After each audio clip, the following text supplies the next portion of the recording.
mata. Allah ka bani dama waƙar da zan yi in yi. Waƙa ta masu yanci dan shi ake ta yayi. A cikin sun har da dakta har taimako suna yi. Allah ya ba mu sa'a yanci ya ƙari yanzu. Wallahi mun ji daɗi dan yanzu ta fi ɗazu. Kowa ya ja da mata wallahi za ya gurzo. Mata suna da yanci an ba su shi a yanzu. Kuyi rawa na ga hajiya tana yi. Zamani ya yi yau da mu ake yi. Yanzu sarki yana rike barayi. Duniya sabuwa tana garawa. Ta yi daɗi muna ta fantamawa. In ta ko mutum tana ajewa. In ta nuna mu babu mai hadawa. Ɗauki ƙwarya amarya ba mu jinki. Share ɗakin ke babu mai hanaki. Zagaya babu wanda zai taɓa ki.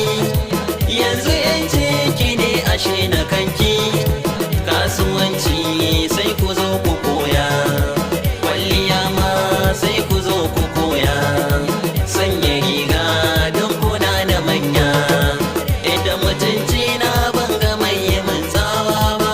Da karatu na ban abin da ba daidai ba. A ƙasata ba wanda zai hana da ji daɗi. Ƙungiyar mata masu yanci ba karya ba. Sama lulaye lula lula ƙarshen nisa. Ƙasa kungo sauke ni ba zan faɗo ba. Na fi ujita ni nake kiɗa ku ji daɗi. Na sama lula ƙasa lula. Ku yi barbaro da leshi sannan ku sa a tamba. A gidan ku har da mota sannan kuna da rumfa. Wasu ma suna da aure 'ya'yansu za su haifa. Allah ka kare mata sharrin ku kuma jefa. Da riƙon sana'a kowa ya san madafa. Kowa ya ɗauki sanda mata ku ɗauta kubba.